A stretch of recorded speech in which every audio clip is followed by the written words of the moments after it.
Hello friends, welcome to study with Kashi. Friends, आज की video में हम class 10th maths 2025 board exam के इंपॉर्टेंट क्वेश्चंस को करने वाले हैं, जो कि आपके बोर्ड एग्जाम में बार बार रिपीट हुए। देखिए, आज की वीडियो में हम ये वाला क्वेश्चन करने वाले हैं और देखिए हमारा दूसरा क्वेश्चन ये है और देखिए हमारा तीसरा क्वेश्चन ये है और हमारा लास्ट क्वेश्चन है ये। तो आज की वीडियो में हम ये 4 क्वेश्चंस को करने वाले हैं।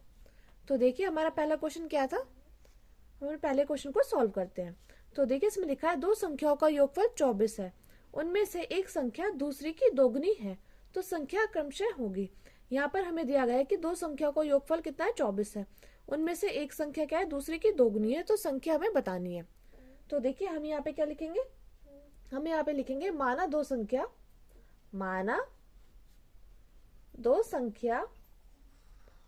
संख्याएं x तथा y है।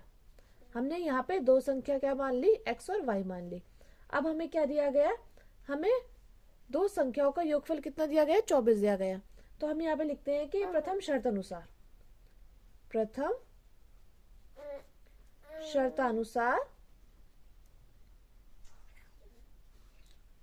दो संख्याओं का योगफल कितना है, 24 है। तो हमने दो संख्या x और y मानी, तो x प्लस वाई बराबर 24। इसको हमने क्या मान लिया, इसको हमने समीकरण 1 मान लिया। अब देखिए दूसरी शर्त के अनुसार हमें क्या बोला गया, हमें बोला गया उनमें से एक संख्या दूसरी की दोगुनी है। तो हम यहाँ पे लिखेंगे द्वितीय शर्तानुसार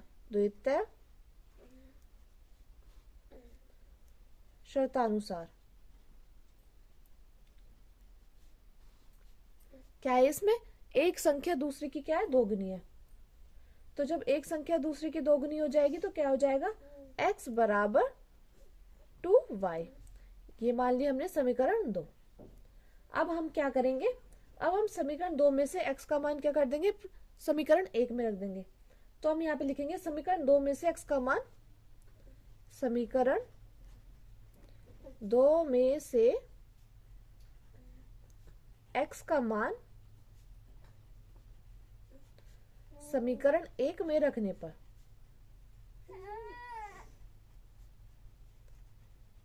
तो देखिए हम यहाँ पे करते हैं। अब देखिए अब हम क्या करेंगे, यहाँ हम x की जगह क्या रख देंगे, 2y। तो हमने 2y प्लस y बराबर 24। तो इस प्रकार हमें किसका मान पता चल जाएगा, y का मान पता चलेगा। यहाँ पे देखिए 2y और 1y, ये हो जाएंगे 3y बराबर 24। अब देखिए ये क्या है, ये इसके साथ गुणे में, तो बराबर के दूसरी तरफ जाएगा तो ये भाग में हो जाएगा। तो y बराबर 24/3, ये से कैंसिल हो जाएगा तो कितना आ जाएगा, y बराबर 8। तो हमारी समीकरण 1 क्या आ गई, समीकरण 1 नहीं, हमारा y का मान क्या आ गया, y का मान आ गया हमारा 8। चलिए अब हमने अगले उसको देखते हैं। हमें यहाँ पे x का मान निकालना है, तो हम क्या करेंगे, हम y का मान समीकरण 1 में रख देंगे। तो हम यहाँ पे लिखते हैं y का मान समीकरण 1 में रखने पर, 1 में या 2 में, तो हम यहाँ पे समीकरण 2 में रखते हैं। समीकरण 2 में रखने पर जब हम यहाँ पे समीकरण 2 में रखेंगे तो x बराबर 2, y का मान कितना आया था, हमारा 8 आया था। तो देखिए x बराबर 2 की गुणा 8 में करेंगे, आ जाएगा 16। तो यहाँ पे हमारा x का मान क्या आ गया, x का मान आ गया 16 और y का मान क्या आ गया, 8। तो ये हमारी क्या संख्या आ गई, ये हमारी दो संख्या हो गई। हम यहाँ पे लिखेंगे 16 और 8 संख्याएं हैं। चलिए अब अपने अगले क्वेश्चन को देखते हैं, जो कि है, देखिए हमारा अगला क्वेश्चन क्या है। अगला क्वेश्चन हमारा निम्न रेखिक समीकरण युग्म को प्रतिस्थापन विधि को से हल कीजिए। हमें यहाँ पे समीकरण दी गई है, रेखिक समीकरण दी गई है, s माइनस टी बराबर 3 और s/3 plus t/2 is equal to 6। तो हमें क्या करना है, हमने इस रेखिक समीकरण को प्रतिस्थापन विधि से सॉल्व करना है। तो हम यहाँ पे क्या लिखेंगे, हम यहाँ पे लिखेंगे दी गई रेखिक समीकरण युग्म को क्या दिया गया, हमें दिया गया है s माइनस टी बराबर 3 और s/3 प्लस t/2 बराबर 6। तो हम क्या करेंगे, हम इसको समीकरण 1 मान लेंगे और इसको हम समीकरण 2 मान लेंगे। अब देखिए हम क्या कोशिश करेंगे, हम यहाँ से s का मान निकालने की कोशिश करेंगे हमारी समीकरण 1 से, क्योंकि तभी तो हमारे इसके मान निकलेंगे। तो देखिए हम क्या करेंगे, हम समीकरण 1 से करेंगे, समीकरण 1 से हम यहाँ से s बराबर 3 प्लस t कर देंगे। ये हमने क्या बना ली, ये हमने समीकरण 3 बना ली। देखिए इसमें हमने क्या किया, इसमें हमने बस ये लिखा, दी गई रैखिक समीकरण युग्म ये है और समीकरण 1 से ये हमने यहाँ पे s का मान निकाल लिया। अब हम क्या करेंगे, समीकरण 3 से s का मान समीकरण 2 में क्या कर देंगे, प्रतिस्थापित कर देंगे, क्योंकि ये क्वेश्चन हमें प्रतिस्थापन विधि से ही तो सॉल्व करना है। अब हम यहाँ पे करेंगे समीकरण 3 से s का मान समीकरण 2 में रखने पर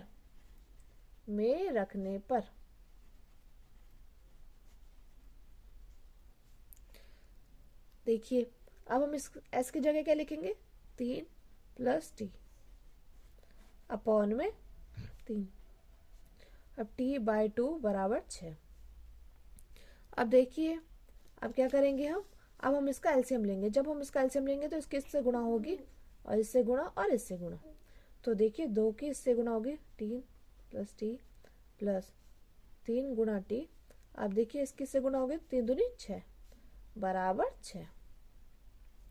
यहाँ पे देखिए अब क्या आएगा, 2 की गुणा 3 में हो जाएगी 6 plus 2t plus 3t upon 6 बराबर 6। अब देखिए यहाँ क्या आएगा, यहाँ आएगा 6 प्लस 5t बटे में 6 बराबर 6। अब देखिए यहाँ पे कुछ नहीं है, हम यहाँ पे 1 मान लेंगे। अब हम इसके इससे क्रॉस मल्टीप्लाई कर देंगे तो हमारा क्या आ जाएगा, यहाँ पे देखिए यहाँ पे हमारा क्या आ जाएगा, 6 प्लस 5t बराबर 6 की गुणा 6 में करेंगे आ जाएगा 36। अब देखिए ये इसके साथ प्लस में है तो बराबर के दूसरी तरफ जाएगा, ये क्या हो जाएगा माइनस में। 36 में से 6 माइनस गए तो आ जाएगा 30।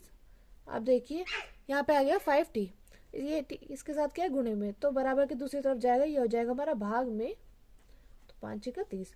तो यहाँ पे हमें t का मान पता चल गया है कितना, 6। अब हम क्या करेंगे, अब हम t का मान क्या करेंगे, समीकरण 3 में रख देंगे। तो हमें यहाँ से क्या पता चलेगा, हमें यहाँ से हमारा s का मान पता चल जाएगा। हम यहाँ पे लिखते हैं t का मान समीकरण 3 में रखने पर अब देखिए s बराबर 3 प्लस 6, तो यानी कि हमारे यहाँ पे s का मान क्या आ गया, s का मान 9 आ गया और t का मान 6 आ गया। ये हमने रैखिक समीकरण किससे संतुष्ट किए, प्रतिस्थापन विधि से। तो देखिए हमारे t और s के मान यहाँ पे निकल कर आ गए। मैं उम्मीद करती हूँ फ्रेंड्स आपको ये क्वेश्चन अच्छे से समझ में आया होगा। चलिए अब हमने अगले क्वेश्चन को देखते हैं, जो कि है समांतर श्रेणी 21, 42, 63, 84 का कौन सा पद 210 है। तो देखिए हम यहाँ पे क्या करेंगे, हम यहाँ पे समांतर श्रेणी निकालेंगे। तो हमें क्या क्या दिया गया है, हमें यहाँ पे दिया गया है, देखिए हम यहाँ पे लिखेंगे, माना दी गई समांतर श्रेणी का नौवां पद 210 है। क्योंकि हमसे पूछा ना कि कौन सा पद, तो इसलिए हमने यहाँ पे मान लिया कि माना दी गई समांतर श्रेणी का nवां पद 210 है। अब हम क्या करेंगे, यहाँ से हम प्रथम पद निकालेंगे।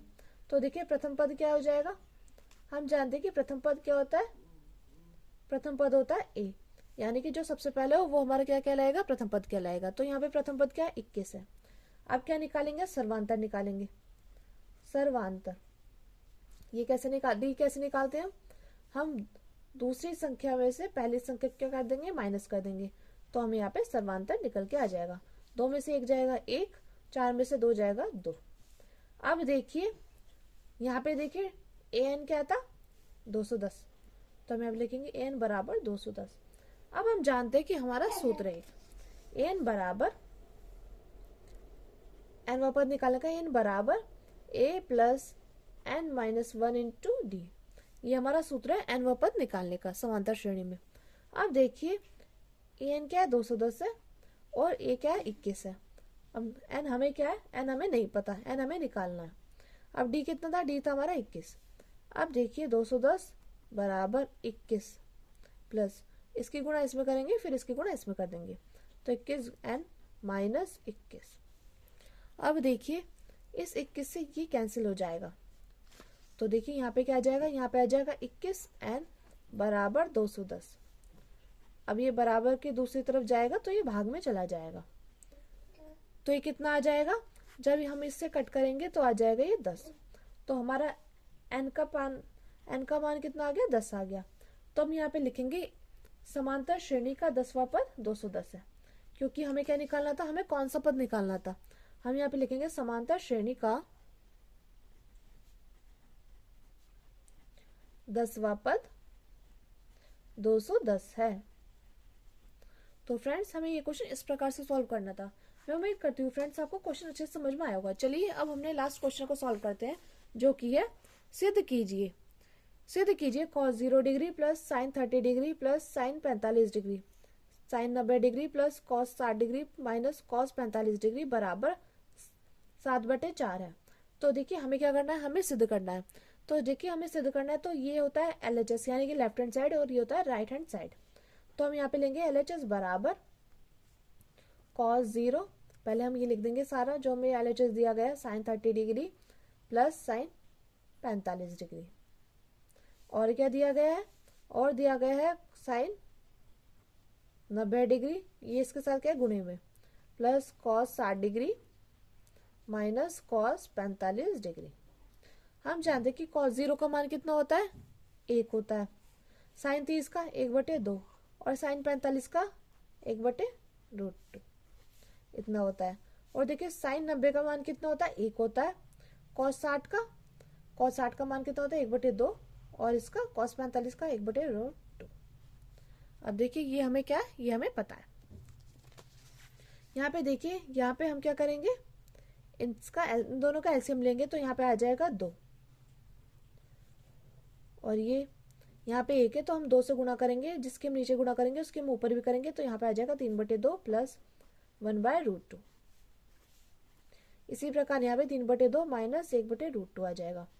अब हम यहाँ पे क्या देख पा रहे हैं, हम यहाँ पे देख पा रहे हैं ये किसका सूत्र बन गया, a प्लस बी और a माइनस बी बराबर किसके होता है, a square minus B square के।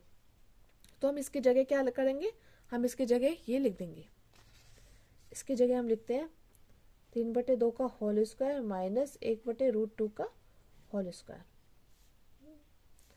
तो क्या आ जाएगा, अगर हम इसको खोलेंगे तो आ जाएगा 9/4 और इसको खोलेंगे तो आ जाएगा 1/2। देखिए क्योंकि ये इसलिए आ जाएगा क्योंकि √2 गुणा √2 क्या हो जाएगा, 2 हो जाएगा।